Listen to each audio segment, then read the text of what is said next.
Ranjana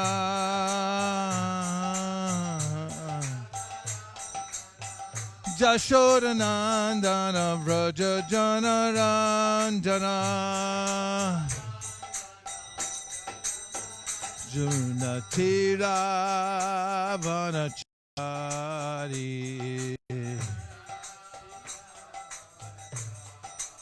Jamunatira Vanachari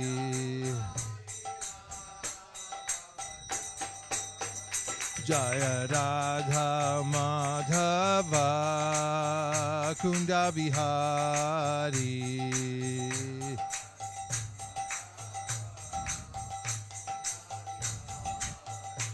Jaya Radha Madhava Kunda Bihari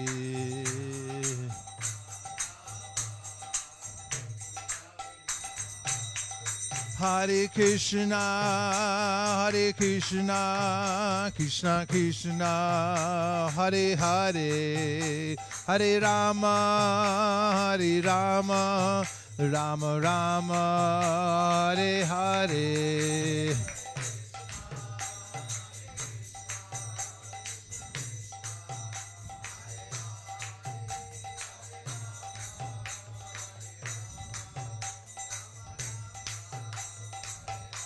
Hare Krishna Krishna Krishna Hare Hare Hare Rama Rama Rama Hare Hare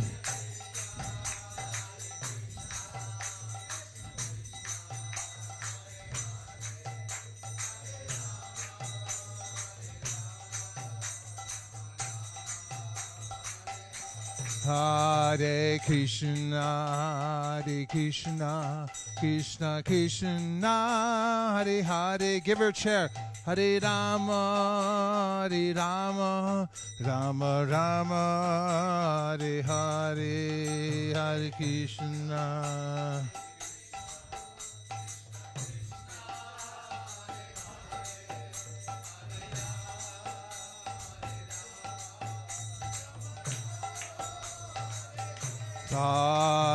Krishna Hare Krishna Krishna Krishna Hare Hare Hare Rama Rama Rama Hare Hare Krishna Hare Krishna Hare Hare Hare Rama Rama Nariya Godru me Nityananda Mahajan Nariya Godru me Nityananda Pate Achinam Hatta Jiverakaran Pate Achinam Hatta Sharavanjan Hey Sharavanjan Hey Sharavanjan Hey Sharavanjan Hey Prabharagnai by Magiye Pika Krishna Mata Krishna Pitta Krishna Dana Pran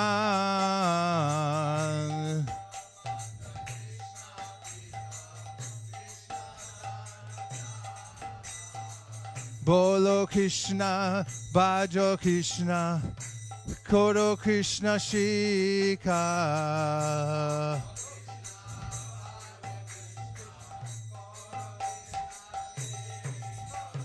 Aparara Shuna Hoy Lo Krishna Nam Aparara Shuna Hoy Lo Krishna Nam Aparara Shuna Hoy Lo Krishna Nam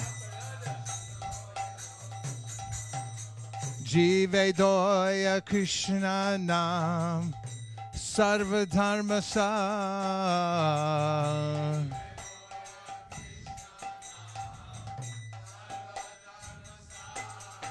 Hey Nari Agodru Menichananda Mahajan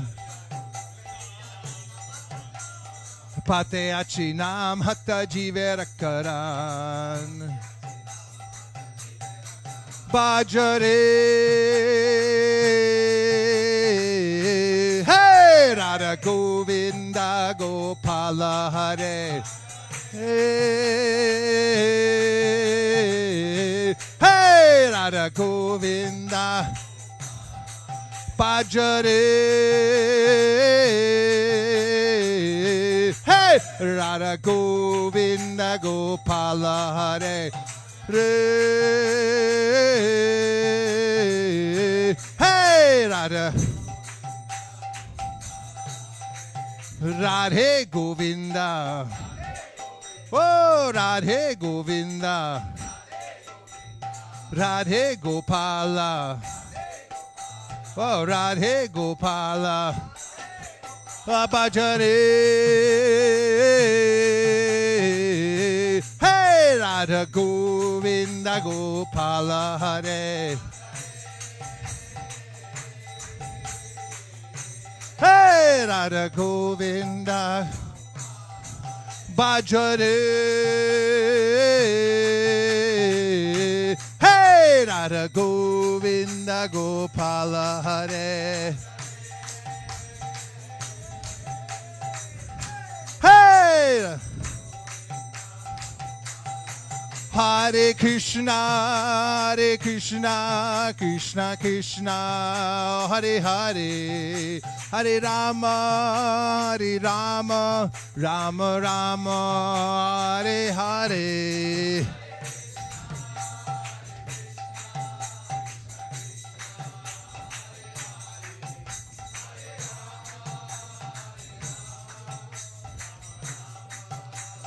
Nitai Gaur Haribo, Haribo, Haribo, Nitai Gaur Haribo.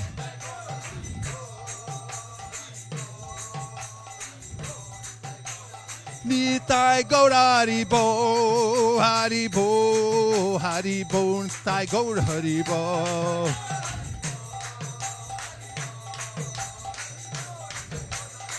Nitai Gaur Haribo, Haribo, Haribo, Nitai Gaur Haribo.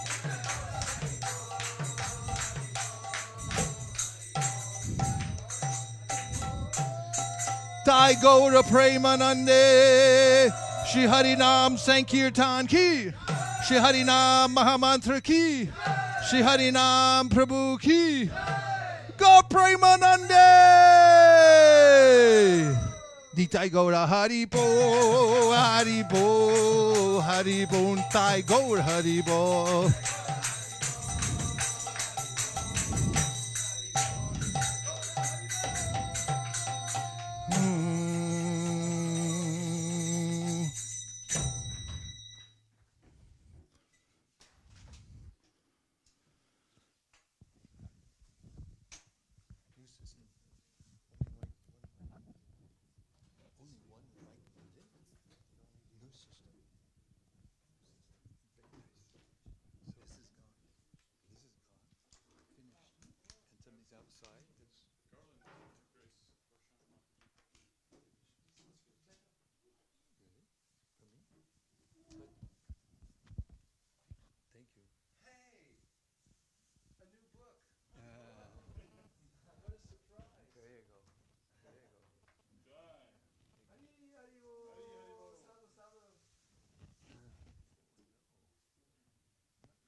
I don't understand. Oh, look. It's got a new one. I was saving this for a surprise. Look. And I'd like to greet everyone before we start out there in cyberspace who are followers of the daily readings of Srila Prabhupada's books, which we are continuing here. Big time. 4 times more a day. Bonus. Okay, sorry.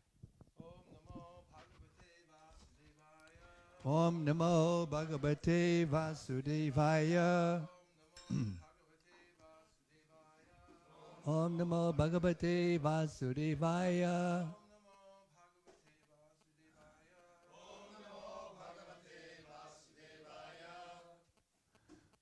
Reading Srimad Bhagavatam Mahima Stotram before we read Srimad Bhagavatam. Sanatana Goswami's wonderful, deeply realized glorification of the Srimad Bhagavatam. By meditating on these shastra, these shlokas, you can realize what the Bhagavatam is. And it goes like this. Sarva Shastrabdipi Yusha Sarva Vedaika Satpala Sarva Siddhanta Ratnaja Sarva Lokaika Drikprada. O nectar from the ocean of all scriptures, singular fruit of all the Vedas, rich mine of the precious gems of all conclusive truths, you are the only giver of the world. Sarva Bhagavata Prana Srimad Bhagavata Prabhu Kalidwan Doditaditya Shri Krishna Parivartita. O life air of all the Supreme Lord's devotees, O Master Srimad Bhagavatam, you are the sun risen in the darkness of Kali. You are the exact image of Sri Krishna. Sarva Paramananda Pataya Prema Varkshakshadayate Sarvadasa Vasevyaya Shri Krishnaya Namostume. I bow down to you, who are supremely blissful to read. Your every syllable pours down a flood of prema. You can always be served by everyone. You are Sri Krishna himself. Madeka Bando Matsangin Madguru Man Mahadana Mandisdadaga Mad Bhagya Mad Ananda Namostute. My only friend, my constant companion, my spiritual master, my great wealth, my savior, my good fortune, my source of ecstasy, I bow down to you. Asadu saduta dayin atini chochata kada anamunchagadachin mam premnarit kandayospura. O bestower of saintliness to the unsaintly, O exalter of the most fallen, please never leave me. Always appear in my heart and my voice with pure love. Om Namo Bhagavate Vasudevaya. Om Namo Bhagavate Vasudevaya. Om Bhagavate Vasudevaya. So, on this auspicious day, the day after the disappearance of Narottam Das Thakur, the 30th of October 2018, we're beginning the 6th canto of Srimad Bhagavatam, Chapter 1, the history of the life of Ajamil. Text 1. Maharaj Parikshit said, O my Lord, O Shukadev Goswami, you have already described in the second canto the path of liberation, Nivritti Marg. By following that path, one is certainly elevated gradually to the higher planetary system, Brahmaloka. Wait, to the highest. What did I say? Oh, I meant to say highest.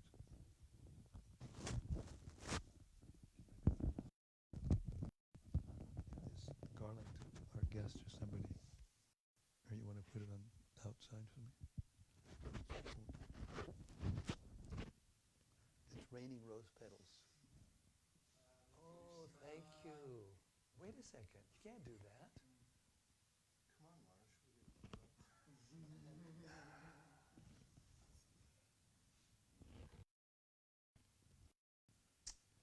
By following that path,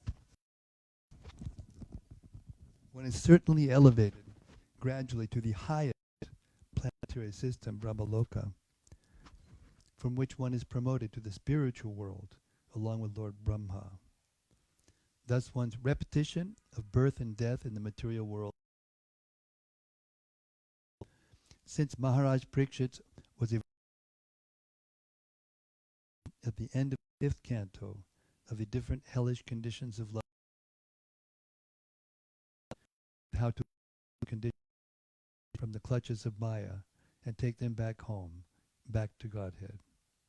Therefore he reminded his spiritual master, Shukadev Goswami, about the Nivritti Marg, or path of liberation, which he had described in the 2nd canto. Maharaj Parikshit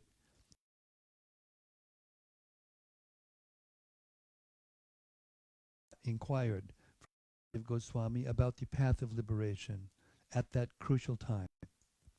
Shukadev Goswami very much appreciated his question and congratulated him by saying, Variyan Ishtate Prashna Loka Itam Nipa Atmavit Samatak Pungsam Shotavyadishu Yakpadaha.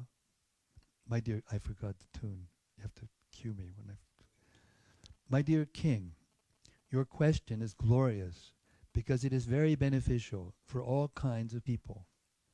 The answer to this question is the prime subject matter for hearing, and it is approved by all transcendentalists. This is very good, by the way. This is a very good system.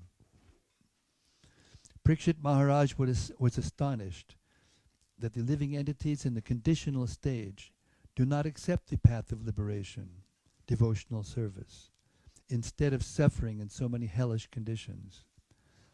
This is the symptom of a Vaishnava. Panchakalpadurubhyascha kripasindubhya evacha. A Vaishnava is an ocean of mercy, paradukha dukhi. He is unhappy because of the unhappiness of others. Therefore, Parikshit Maharaj, being compassionate toward the conditioned soul suffering in hellish life, suggested that Shukadev Goswami continue describing the path of liberation, which he had explained in the beginning of Srimad Bhagavatam. The word asangsriti is very important in this connection. Sangsriti refers to continuing on the path of birth and death. Asangsriti, on the contrary, refers to nivritti marg, or the path of liberation, by which one's birth and death cease, and one gradually progresses to Brahmaloka, unless one is a pure devotee who does not care about going to the higher planetary systems, in which case one immediately returns home, back to Godhead, by executing devotional service. Tyaktva deham punar janma naiti. Parikshit Maharaj therefore was very eager to hear from Shukadev Goswami about the path of liberation for the conditioned soul. According to the opinion of the Acharyas, the word krama yogo palabdena indicates that by first performing karma yoga, and then jnana yoga, and finally coming to the platform of bhakti yoga, one can be liberated. Bhakti yoga, however, is so powerful that it does not depend on karma yoga or jnana yoga.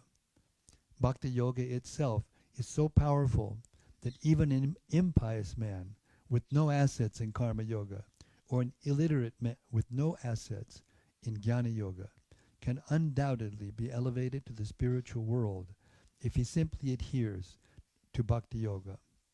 Mame vaishashangshayaha. Krishna says in Bhagavad Gita that by the process of bhakti yoga, one undoubtedly goes back to Godhead, back home to the spiritual world. Yogis, however, instead of going directly to the spiritual world, sometimes want to see other planetary systems, and therefore they ascend to the planetary system where Lord Brahma lives, as indicated here by the word Brahmana. At the time of dissolution, Lord Brahma, along with the inhabitants of Brahmaloka, go directly to the spiritual world. This is confirmed in the Vedas as follows: Brahmana sahate sarve samprapte patishanchade padashyante kritatmana pravishyanti padam padam. Because of their exalted position, Those who are on Brahmaloka at the time of dissolution go directly back home, back to Godhead, along with Lord Brahma. Text 2.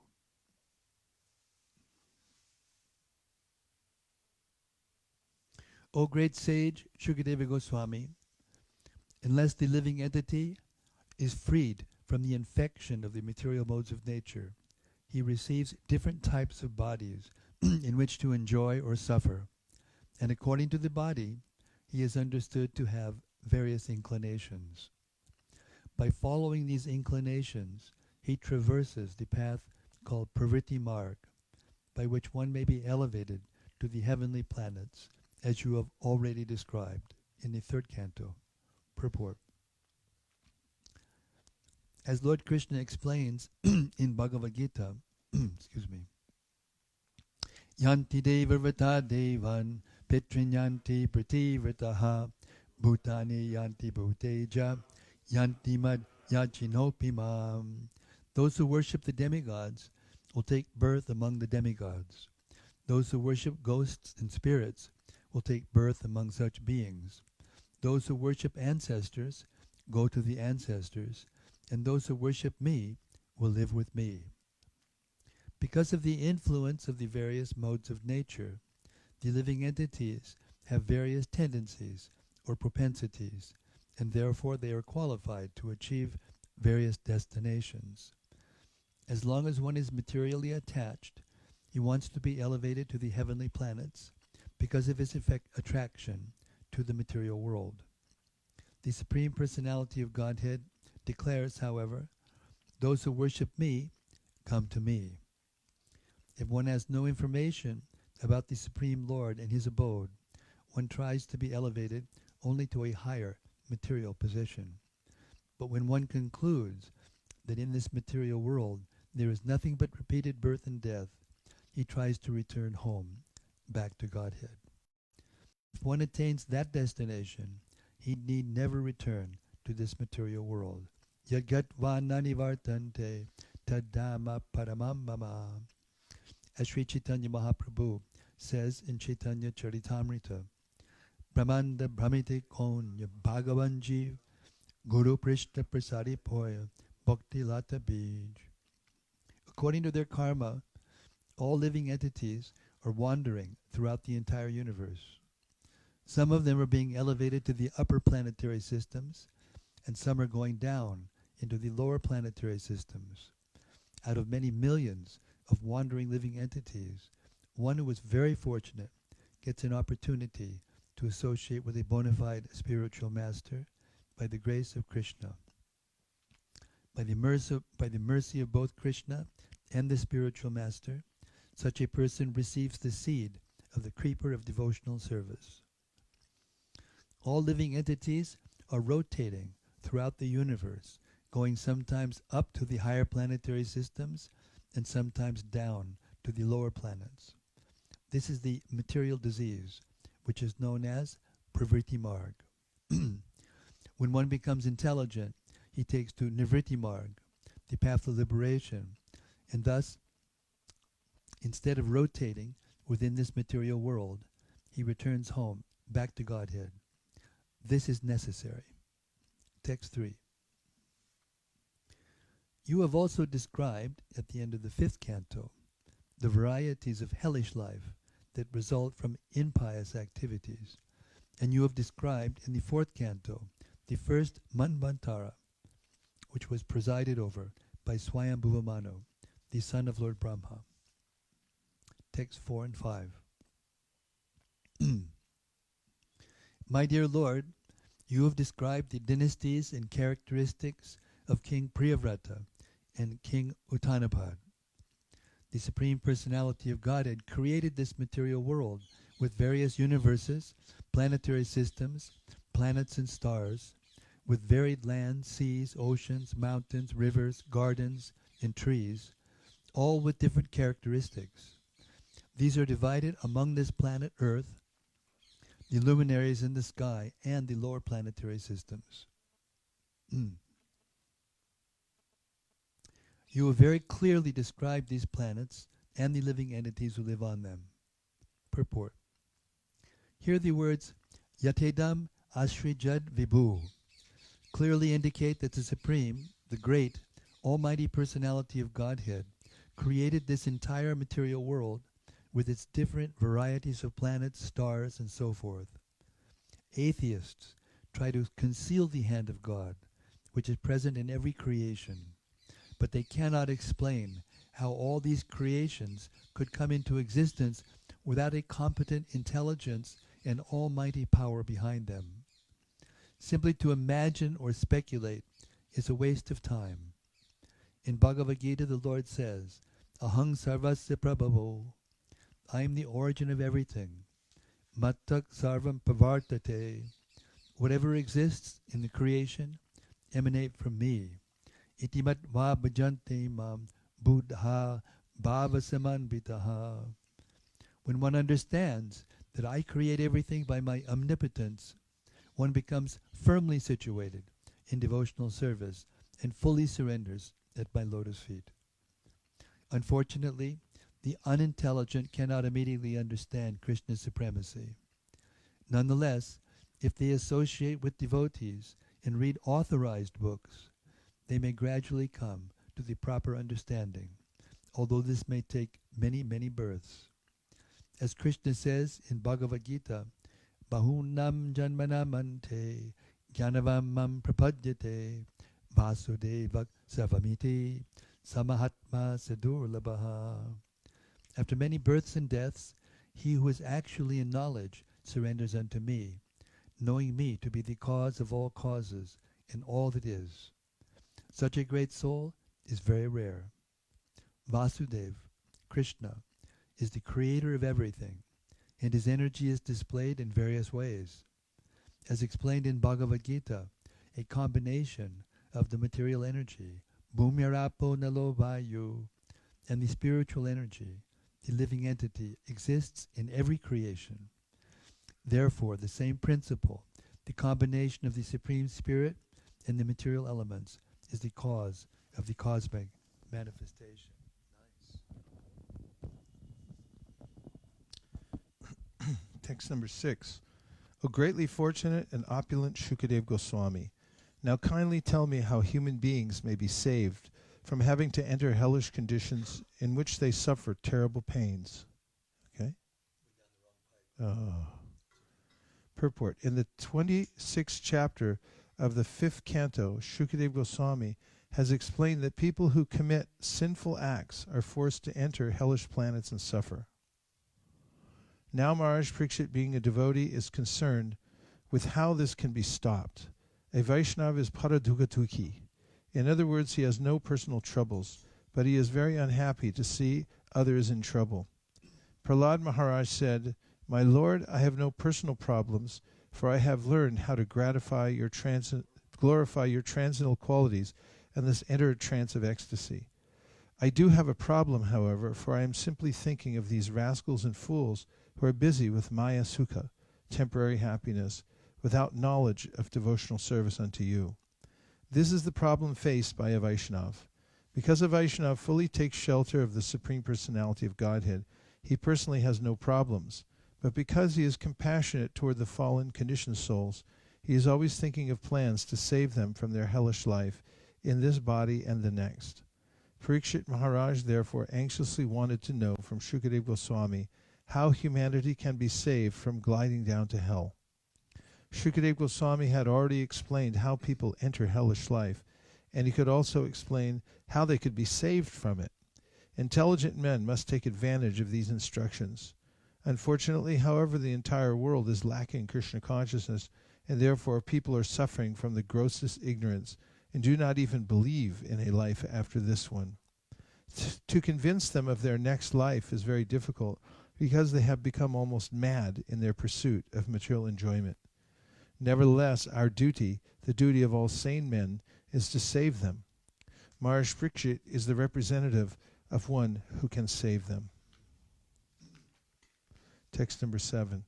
Shukadev Goswami replied, My dear king, if before one's next death, whatever impious acts one has performed in this life with his mind, words, and body are not counteracted through proper atonement, according to the description of the Manu Samhita and other Dharma Shastras, one will certainly enter the hellish planets after death and undergo terrible suffering, as I have previously described to you.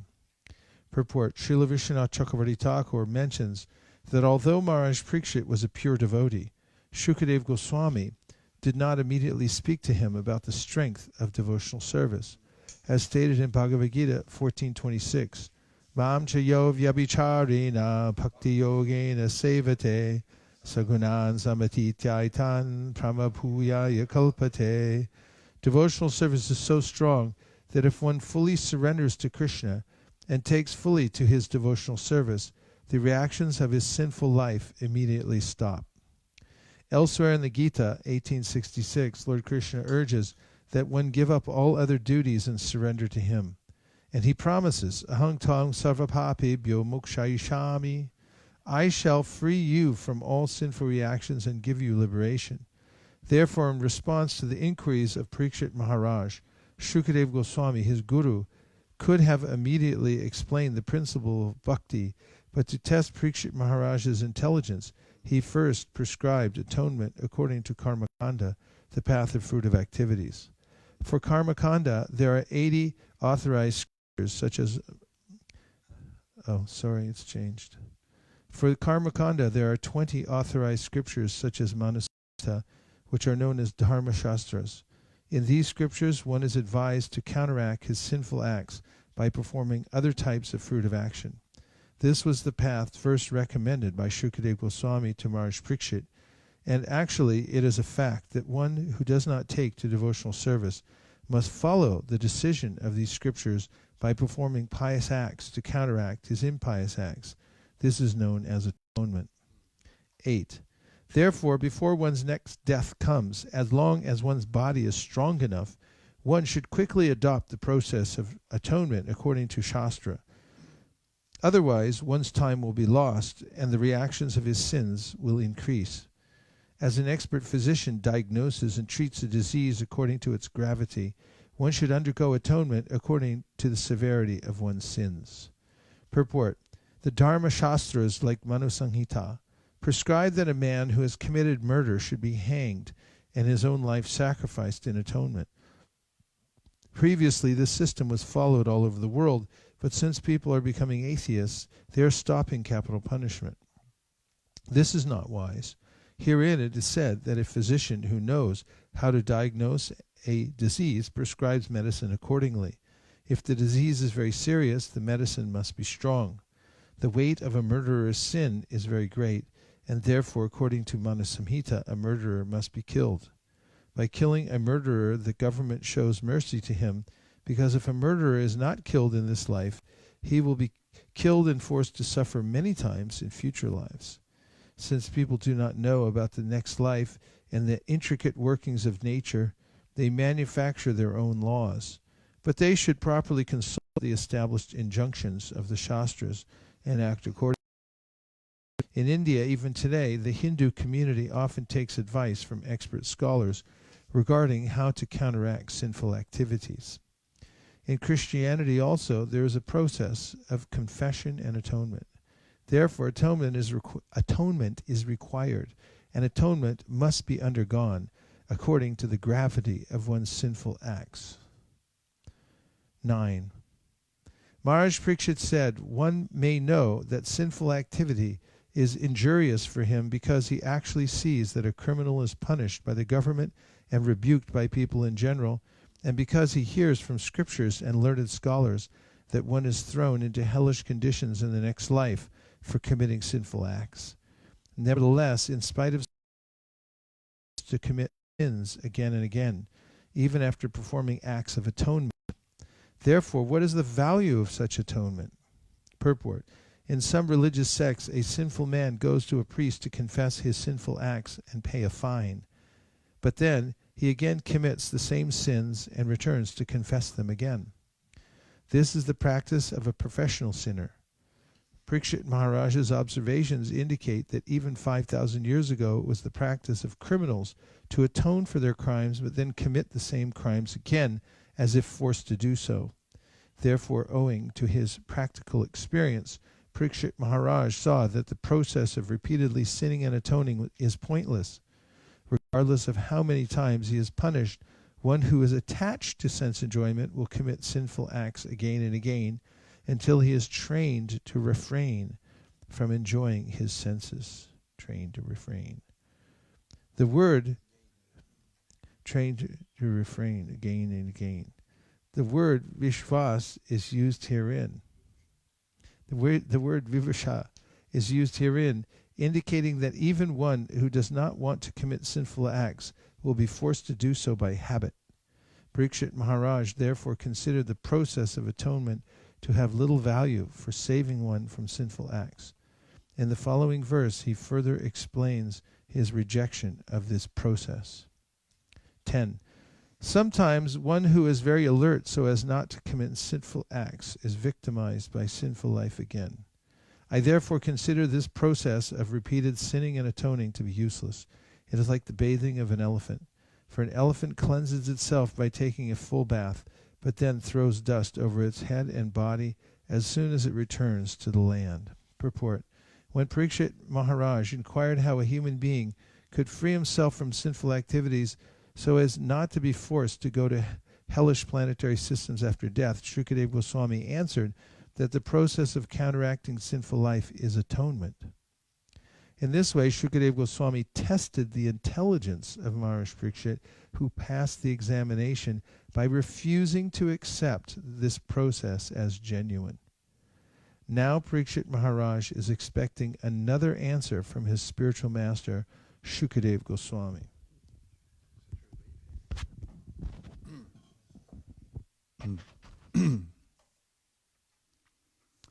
Shukadeva Goswami, the son of Vedavyas, answered, My dear king, since acts meant to neutralize impious actions are also fruitive, they will not release one from the tendency to act fruitively. Persons who subject themselves to the rules and regulations of atonement are not at all intelligent. Indeed, they are in the mode of darkness. Unless one is freed from the mode of ignorance, trying to counteract one action through another is useless, because this will not uproot one's. Thus, even though one may superficially seem pious, he will undoubtedly be prone to act impious. Therefore, real atonement is enlightenment in perfect knowledge, by which one understands the supreme absolute truth. Purport. The Guru, Shukadeva Goswami, has examined Parikshit Maharaj, and it appears that the king has passed one phase of the examination by rejecting the process of atonement because it involves fruitive activities. Now Shukadeva Goswami is suggesting the platform of speculative knowledge. Progressing from Karma Kanda to Jnana Kanda, he is proposing Prayaschitam Vimarshanam. Real atonement is full knowledge.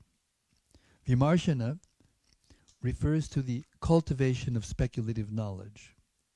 In Bhagavad Gita, karmis who are lacking in knowledge are compared to asses. Krishna says in Bhagavad Gita, Namam duskridano mudha prabhadyante naradama mayaya paritagyana asuram bhavamashritaha.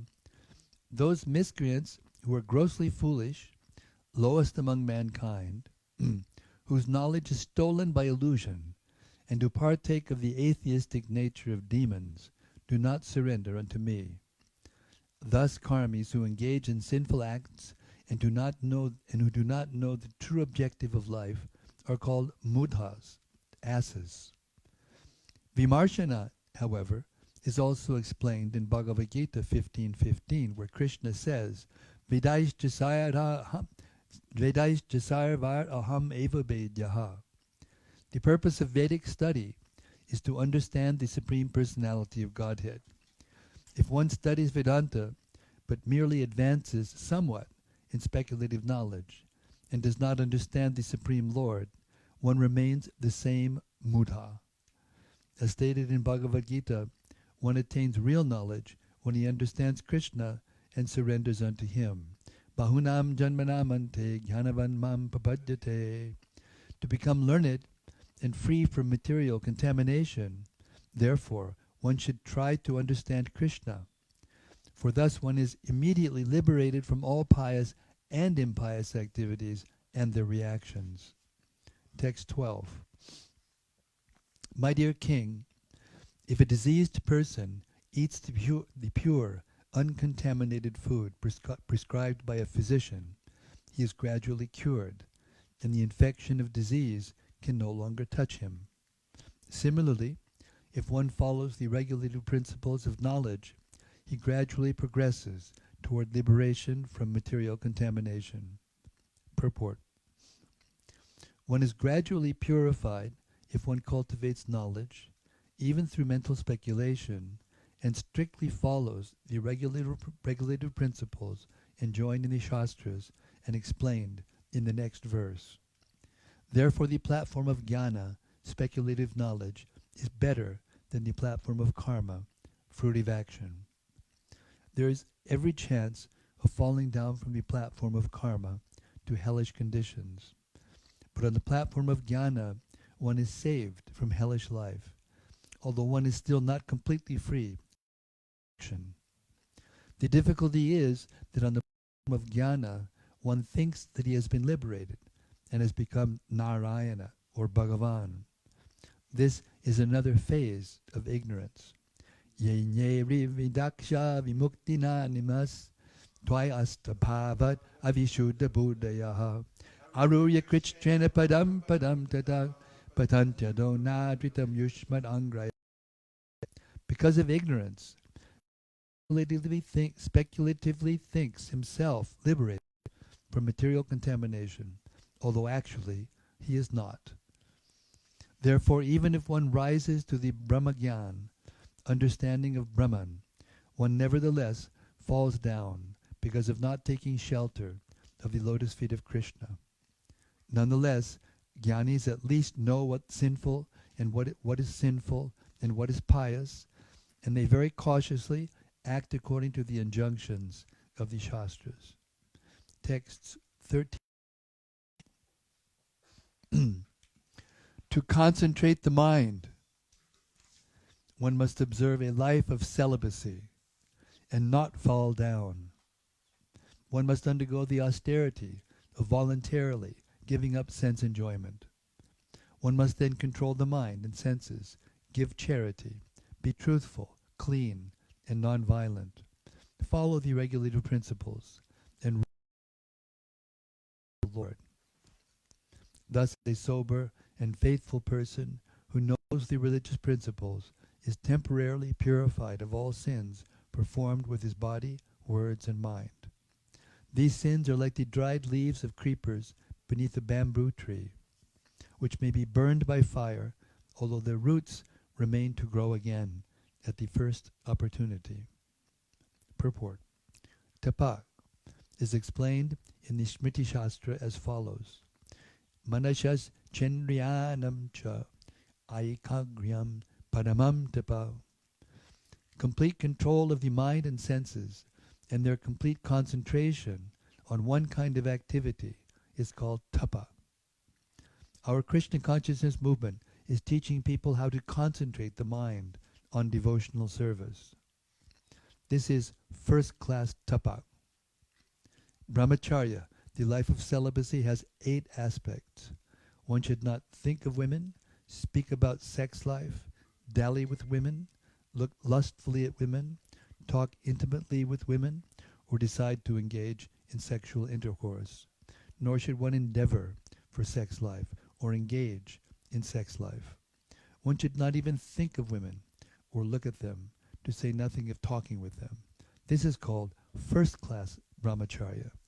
If a brahmachari or sannyasi talks with a woman in a secluded place, naturally there will be a possibility of sex life without anyone's knowledge. Therefore, a complete brahmachari practices just the opposite. If one is a perfect brahmachari, he can very easily control the mind and senses, give charity, speak truthfully, and so forth. To begin, however, one must in the process of eating. In the Bhakti Marg, the path of devotional service, one must strictly follow the regulated principles by first controlling the tongue. Sevan mukhe hijivado swayameva spuratyadaha. The tongue, jiva, can be controlled if one chants the Hare Krishna Mahamantra, does not speak of any subjects other than those concerning Krishna, and does not taste anything not offered to Krishna. If one can control the tongue in this way, brahmacharya and other purifying processes will automatically follow. It will be explained in the next verse that the path of devotional service is completely perfect and is therefore superior to the path of fruitive activities, knowledge. Quoting from Srila Virarava Acharya, explains that austerity involves observing fasts as fully as possible. Tapasana Shakena. Srila Rupa Goswami has also advised that atyahara, too much eating, is an impediment to advancement in devotional and spiritual life. Also in Bhagavad Gita, Krishna says, Yukta hara viharasya, yukta chetasya karmasu, swapna babodasya, yogo bhavaridukaha. He who is temperate in his habits of eating, sleeping, working, and recreation can mitigate all material pains by practicing the yoga system. In text 14, the word dhira, meaning those who are undisturbed under all circumstances, is very significant. Krishna tells Arjuna in Bhagavad Gita, Matra sparshasta konteya shitoshna sugadukada agama payano nityas tung tatikshas sabharata. O son of Kunti, the non-permanent appearance of happiness and distress and their disappearance in due course are like the appearance and disappearance of winter and summer seasons. They arise from sense perception, O scion of Bharat, and one must learn to tolerate them without becoming disturbed. In material life, there are many disturbances, adhyatmika, adhyadaivaka, and adibhautaka. One who has learned to tolerate these disturbances under all circumstances is called. Text 15.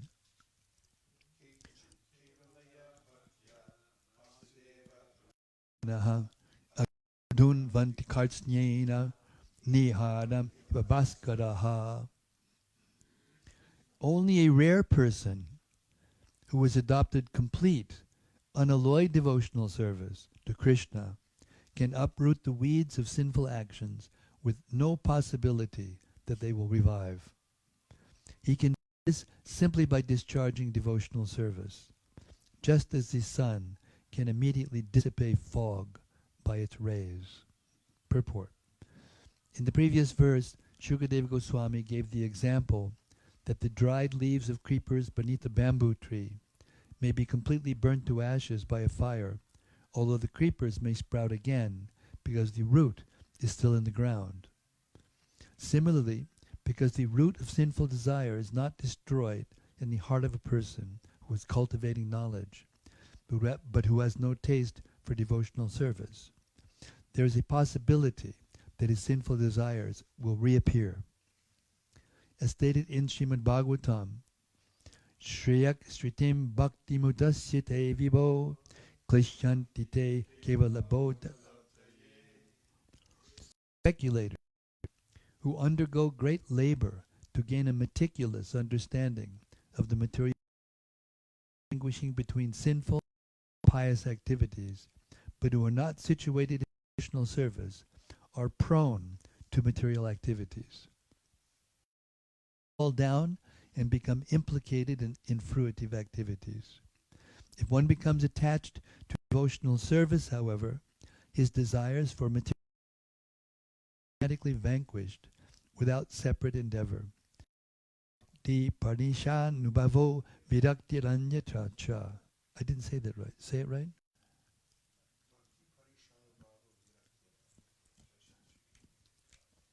If oops.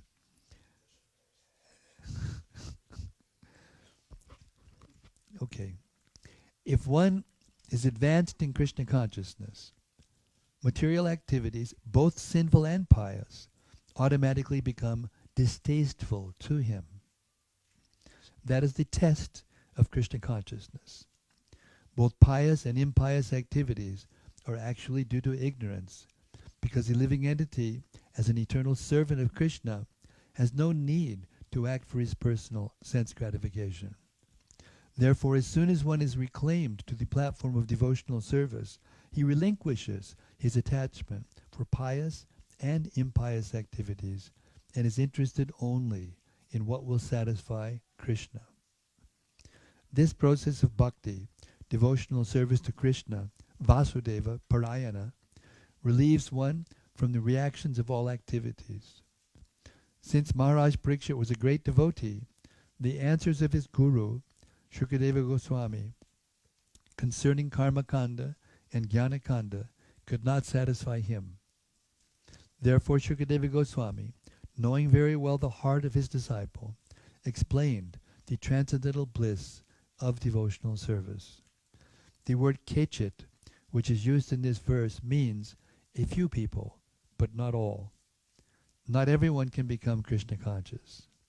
As Krishna explains in Bhagavad Gita, Manushyanam sahasreshu kaschit yadati siddhaye yatatam abhisiddhanam kashtin mam tatpataha. Out of many thousands among men, one may endeavor for perfection, and of those who have achieved perfection, hardly one me in truth. Practically no one understands Krishna as he is, for Krishna cannot be understood through pious activities or attainment of the most elevated speculative knowledge. Actually, the highest knowledge is of understanding Krishna. Unintelligent men who do not understand Krishna are grossly puffed up, thinking that they are liberated or have themselves become Krishna or Narayana. This is ignorance. To indicate the purity of bhakti, devotional service, Srila Rupa Goswami says in Bhakti Rasamrita Sindhu, Anyabhilashita shunyam jnana karma jnanavritam anakul yena krishnanu shilanam bhaktir uttama. One should render transcendental loving service to the Supreme Lord Krishna favorably and without desire for material profit or gain through fruitive activities or philosophical speculation. That is called pure devotional service. Srila Rupa Goswami further explains that bhakti is kleshagni shubhada, which means that if one takes to devotional service, all kinds of unnecessary labor and material distress cease entirely, and one achieves all good fortune. Bhakti is so powerful that it is also said to be moksha lagutakrit. In other words, it minimizes the importance of liberation. A non-devotees must undergo material hardships because they are prone to commit sinful fruitive activities. The desire to commit sinful actions continues in their hearts due to ignorance. These sinful actions are divided into three categories: pataka, mahapataka, and atipataka, and also into two divisions: prarabdha and aprarabdha. Prarabdha refers to sinful reactions from which one is suffering at the present, and aprarabdha refers to sources of potential suffering. Seeds, bija, of sinful reactions have not yet fructified. The reactions are called aprarabdha. These seeds of sinful action are unseen, but they are unlimited, and no one can trace when they were first planted. Because of prarabdha, sinful reactions that have already fructified, one is seen to have taken birth in a low family, or to be suffering from other miseries. When one takes to devotional service, however, all phases of sinful life, including prarabdha, aprarabdha, and bija, are vanquished. In Srimad Bhagavatam, Lord Krishna tells Uddhava, Yatagni susamrita shiti karut ketang sibasmasat tata mad vishaya bhaktir udavainang sikritata. My dear Uddhava, devotional service in relationship with me is like a blazing fire that can burn to ashes all the fuel of sinful activities supplied to it. How devotional service vanquishes the reactions of sinful life is explained in Srimad Bhagavatam in a verse spoken during Lord Kapiladev's instruction to his mother, Devahuti. Devahuti said, Yannamadeya Shavananu Kirtanad Yak Pravanad Yat Smaranat Api Kvachit Shvado Disadya Tvanalya Kalpate Kutak Punaste Udarshana. My dear Lord, if even a person born in a family of dog-eaters hears and repeats the chanting of your holy glories, offers respects to you, and remembers you, he is immediately greater than a Brahmana, and is therefore eligible to perform sacrifices. Therefore, what is to be said of one who has seen you directly? In the Padma Purana, there is a statement that persons whose hearts are always attached to the devotional service of Lord Vishnu are immediately released from all reactions to sinful life. These reactions generally exist in 4 phases. Some of them are ready to produce results immediately, some are in the form of seeds, some are unmanifested, and some are current. All such reactions are immediately nullified by devotional service. When devotional service is present in one's heart, desires to perform sinful activities have no place there. Sinful life is due to ignorance, which means forgetfulness of one's constitutional position as an eternal servant of God. But when one is fully Krishna conscious, he realizes that he is God's eternal servant. That bhakti may be divided into 2 divisions. 1, santata, devotional service that continues incessantly with faith and love. And 2, kadachit, devotional service that does not continue incessantly, but is sometimes awakened. Incessantly flowing devotional service, santata, may also be divided into 2 categories.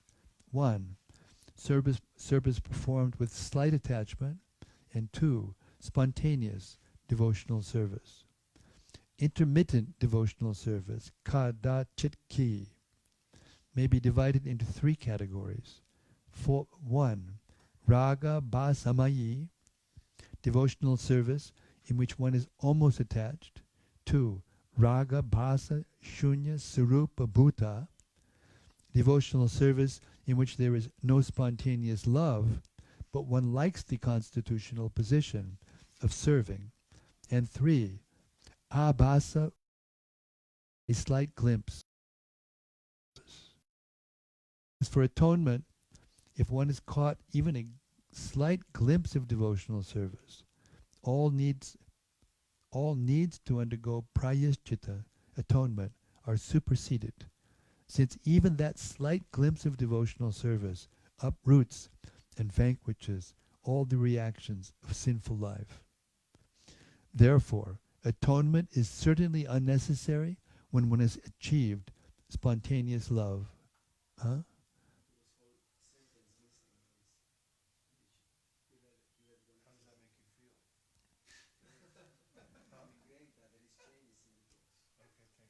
Maybe you're getting something that was taken out and now you're getting it back. I feel like I just got a that was left out. I want to read it again. After superseded means therefore atonement is certainly unnecessary. That sentence. As for atonement, if one has caught, I don't have it because I have the book. Yeah, please. So when it says as for atonement, Haribol, Ramanasaka has arrived. Haribol brought the ISV. Yeah, he's back in his, what do they call that? Control booth. Yeah. I'm still not exactly sure which one is. I'll read, and then after superseded, there is one extra sentence. You might as well hold that mic close to your. As for atonement, if one has caught even a slight glimpse of devotional service, all needs to undergo prayaschita, atonement, are superseded.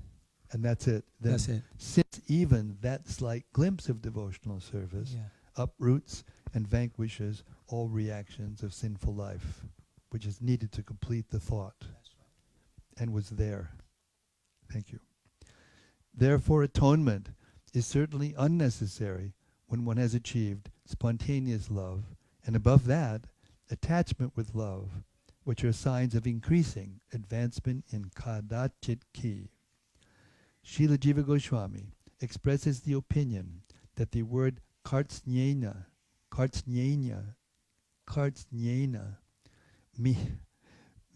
means that even if one has a desire to commit sinful actions, the roots of that desire are vanquished merely by abhasa rupa bhakti.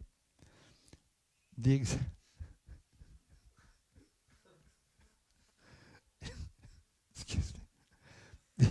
The example of abhasa rupa bhakti das, association with abhasa rupa bhakti das, the example of Bhaskara, the sun, is most appropriate. The abhasa feature of bhakti is compared to twilight. Of one's sinful activities is compared to fog. Since fog does not spread throughout the sky, the sun need do no more than merely manifest its first rays, and the fog immediately disappears. Similarly, if one has even a slight relationship with devotional service, all the fog of a sinful life immediately vanquished. And I want to read one thing as a point of information, also in Rupa Goswami's Namastaka, and that is,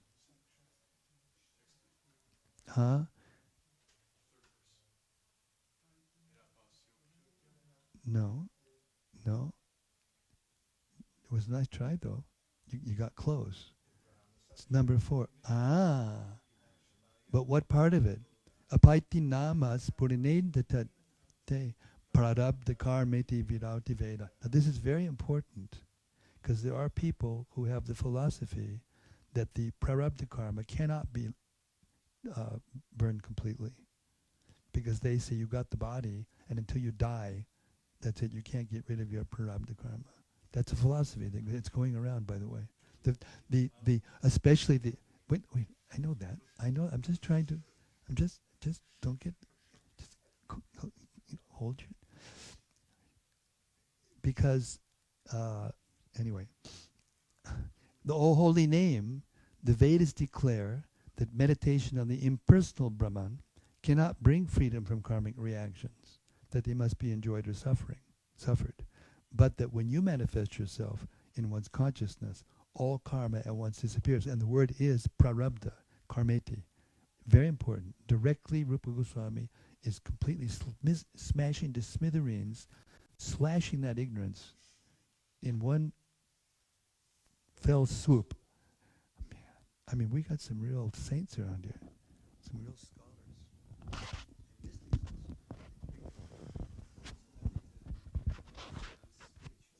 Yes. It's also proved in... Go right ahead. Please.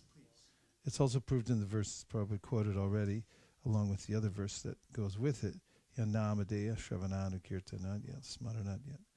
And also Aho Bhatta Shvapachito Garyan. Those two verses prove, say our acharyas, that the prarabdha is vanquished. Otherwise, how would a dog eater be eligible to perform Vedic sacrifices if his body hadn't changed? 16. My dear king, if a sinful person engages in the service of a bona fide devotee of the Lord, and thus learns how to dedicate his life unto the lotus feet of Krishna, he can be completely purified. One cannot be purified merely by undergoing austerity, penance, brahmacharya, and the other methods of atonement I have previously described. Purport. Tat Purusha refers to a preacher of Krishna consciousness, such as the spiritual master. Srila Narottam Das Thakur has said, Chadiya Vaishnab Sheba Nishtar Bayeche Keba. Without serving a bona fide spiritual master, an ideal Vaishnav, who can be delivered from the clutches of Maya? This idea is also expressed in many other places. Srimad Bhagavatam 5.5.2 says, Mahat Sevam Dvara Mahur Mahukte. If one desires liberation from the clutches of Maya, one must associate with a pure devotee, Mahatma. A Mahatma is one who engages 24 hours daily in the loving service of the Lord. As Krishna says in Bhagavad Gita 9.13, Mahatmanas tumam partha daivim prakritim ashritaha bhajantyananya manaso gyatva bhutadim avyayam. O son of Pritha, those who are not deluded, the great souls, are under the protection of the divine nature. They are fully engaged in devotional service because they know me as the Supreme Personality of Godhead, original and inexhaustible. Thus, the symptom of a Mahatma is no engagement other than service to Krishna. One must render service to a Vaishnav in order to get freed from sinful reactions, revive one's original Krishna consciousness, and be trained how to love Krishna. This is the result of Mahatma Seva. Of course, if one engages in the service of a pure devotee, the reactions of one's sinful life are vanquished automatically. Devotional service is necessary not to drive away an insignificant stock of sins, but to awaken our dormant love for Krishna. As fog is vanquished at the first glimpse of sunlight, one's sinful reactions are automatically vanquished as soon as one begins serving a pure devotee. No separate endeavor is required. The word Krishnarpita Prana refers to a devotee who dedicates his life to serving Krishna, not to being saved from the path of hellish life. A devotee is Narayana Parayana or Vasudeva Parayana, which means that the path of Vasudeva, or the devotional path, is his life and soul. Narayana Paraksarve Nakutashchana Bhibyati. Such a devotee is not afraid of going anywhere. There is a path toward liberation in the higher planetary systems and a path toward the hellish planets, but a Narayana Parayana, Narayana Para devotee is unafraid wherever he is sent. He simply wants to remember Krishna, wherever he may be. Such a devotee is unconcerned with hell and heaven. He is simply attached to rendering service to Krishna. When a devotee is put into hellish conditions, he accepts them as Krishna's mercy. Tate nukampam susamikshamana. He does not protest, "Oh, I am such a great devotee of Krishna. Why have I been put into this misery?" Instead, he thinks, this is Krishna's mercy. Such an attitude is possible for a devotee who engages in the service of Krishna's representative. This is the secret of success. Yes, sir. I just thought of something I wanted to add on to your point there. Yes, use the mic. I just wanted to add on to that. Hey, we are at ISV. Want to add on to that point that the body can be changed by the chanting. It's in the Govinda Maharaj quotes the Padma Purana, I believe, in saying that by chanting one can cure even physical ailments. And that's, if we want to find that, you can find it in the back of the Nectarian. What do you mean if we want to find it? If you bring it up, you have to find it. Well, I can tell you where it is. It's in the back of the Nectarian. I mean, I have found it, so I'm just saying if anybody wants to look at that. What do we have to do to get it out of your?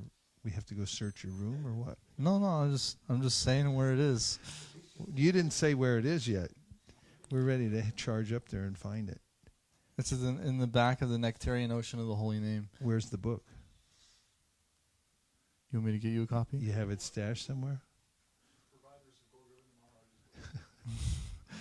Anyway, it's Shachinanda Maharaj's book. But anyway, he quotes Govinda Maharaj, who quotes Padma Purana. Could we get it? It's Maharaj's room. He has every book in there.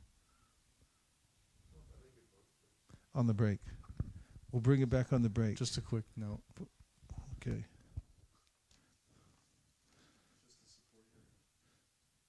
Very supportive. Very supportive and very much appreciated. Where are we now? 17? The path followed by pure devotees who are well behaved and fully endowed with the best qualifications is certainly the most auspicious path in this material world. It is free from fear, and it is authorized by the Shastras. Purport: one should not think that the person who takes to bhakti is one who cannot perform the ritualistic ceremonies recommended in the Karmakanda section of the Vedas, or is not sufficiently educated to speculate on spiritual subjects. Mayavadis generally allege that the bhakti path is for women and illiterates. This is a groundless accusation. The bhakti path is followed by the most learned scholars such as the Goswamis, Lord Chaitanya Mahaprabhu, and Ramanujacharya. These are the actual followers of the bhakti path. Regardless of whether or not one is educated or aristocratic, one must follow in their footsteps. Mahajano yena gata sapanta.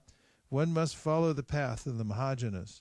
The Mahajanas are those who have taken to the path of devotional service. Shushila sadhavo yatra narayana parayana. For these great personalities are perfect persons. As stated in Srimad Bhagavatam 5.18.12, Yasyasti bhaktir bhagavati akinchana sarvar gunas tatra samasate sura. One who has unflinching devotion to the personality of Godhead has all the good qualities of the demigods. The less intelligent, however, misunderstand the bhakti path and therefore allege that it is for one who cannot execute ritualistic ceremonies or speculate. As confirmed here by the word sadrichina, bhakti is the path that is appropriate, not the paths of karmakanda and jnanakanda. Mayavadis may be shushila sadhava, well-behaved saintly persons, but there is nevertheless some doubt about whether they are actually making progress. For they have not accepted the path of bhakti. On the other hand, those who follow the path of the acharyas are shushila and sadhava, but furthermore their path is akutobhaya, which means free from fear. One should fearlessly follow the 12 Mahajanas and their line of disciplic succession, and thus be liberated from the clutches. Text number 18. My dear king, as a pot containing liquor cannot be purified even if washed in the waters of many rivers, non-devotees cannot be purified by processes of atonement, even if they perform them very well. Purport. To take advantage of the methods of atonement, one must be at least somewhat devoted. Otherwise, there is no chance of one's being purified.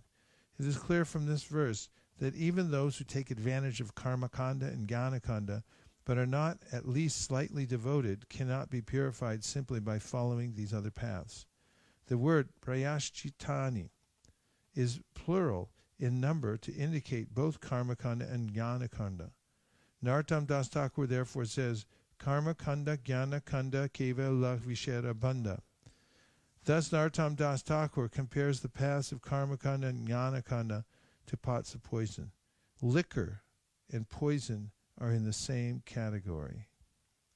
According to this verse from Srimad Bhagavatam, a person who has heard a good deal about the path of devotional service, but who is not attached to it, who is not Krishna conscious, is like a pot of liquor. Such a person cannot be purified without at least a slight touch of devotional service. Text number 19. Although not having fully realized Krishna, persons who have even once surrendered completely unto his lotus feet, and who have become attached to his name, form, qualities, and pastimes. Although not having fully realized Krishna, persons who have even once surrendered completely unto his lotus feet, and who have become attracted to his name, form, qualities, and pastimes are completely freed of all sinful reactions. For they have thus accepted the true method of atonement. Even in dreams, such surrendered souls do not see Yamaraj or his order carriers, who are equipped with ropes to bind the sinful. Purport. Krishna says in Bhagavad Gita 18:66, Sarvadharman parityaja mamekam sharanam braja Antang sarva papebhyo mokshaishami masuchaha. Abandon all varieties of religion and just surrender unto me. I shall deliver you from all sinful reaction. Do not fear. This same principle is described here. Sakrin manak Krishna padara vindayo. If by studying Bhagavad Gita one decides to surrender to Krishna, he is immediately freed from all sinful reactions. It is also significant that Shukadeva Goswami, having several times repeated the words Vasudeva Parayana and Narayana Parayana, finally says Krishna padara vindayo. Thus, he indicates that Krishna is the origin of both Narayana and Vasudeva. Even though Narayana and Vasudeva are not different from Krishna, simply by surrendering to Krishna, one fully surrenders to all his expansions, such as Narayana, Vasudeva, and Govinda. As Krishna says in Bhagavad Gita, Matak Paratanam Nanyat, there is no truth superior to me. There are many names and forms of the Supreme Personality of Godhead, but Krishna is the supreme form. Krishnastu Bhagavan Swayam. Therefore, Krishna recommends to neophyte devotees that one should surrender unto him only, Ma'amekam, because neophyte devotees cannot understand what the forms of Narayan, Vasudeva, and Govinda are. Krishna directly says, Ma'amekam. Herein, this is also supported by the word Krishna Padara Vindayo. Narayan does not speak personally, but Krishna or Vasudeva does, as in Bhagavad Gita, for example. Therefore, to follow the direction of Bhagavad Gita means to surrender unto Krishna, and to surrender in this way is the highest perfection of Bhakti Yoga. The highest perfection of Bhakti Yoga. Come on.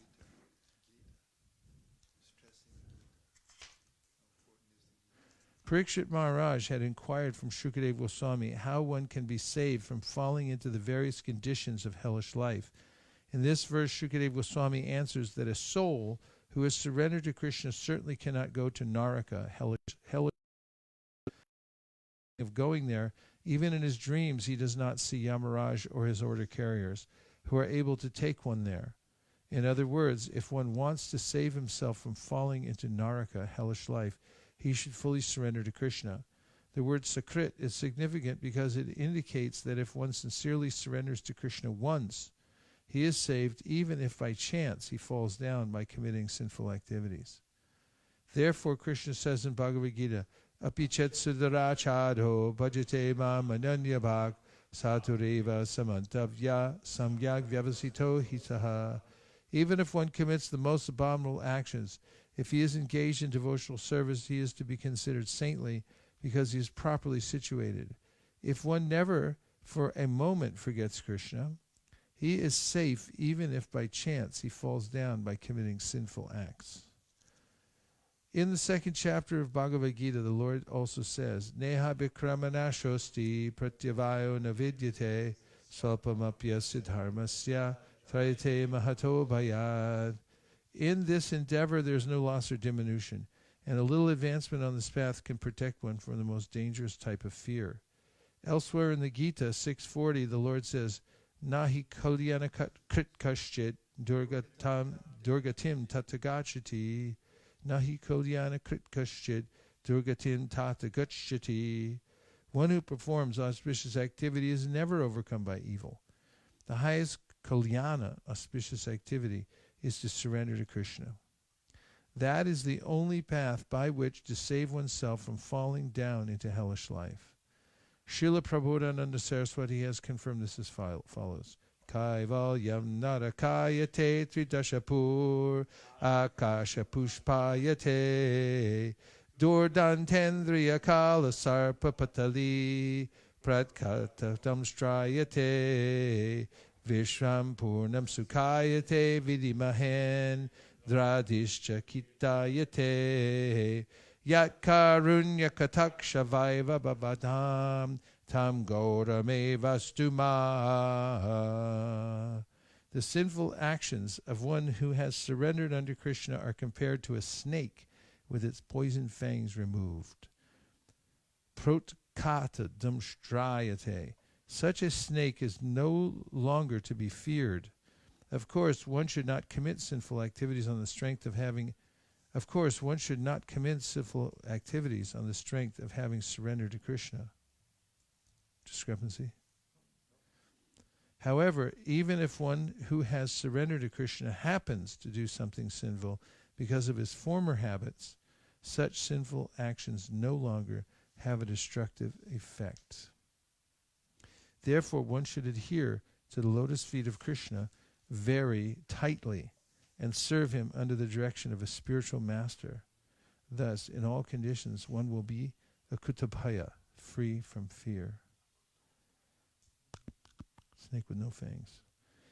In this regard, learned scholars and saintly persons describe a very old historical incident involving a discussion between the order carriers of Lord Vishnu and those of Yamaraj.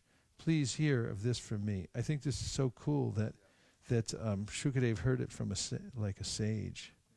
You know, he was going around and it got into some, discussion with a sage, and he heard this story and he's passing it along. ITM.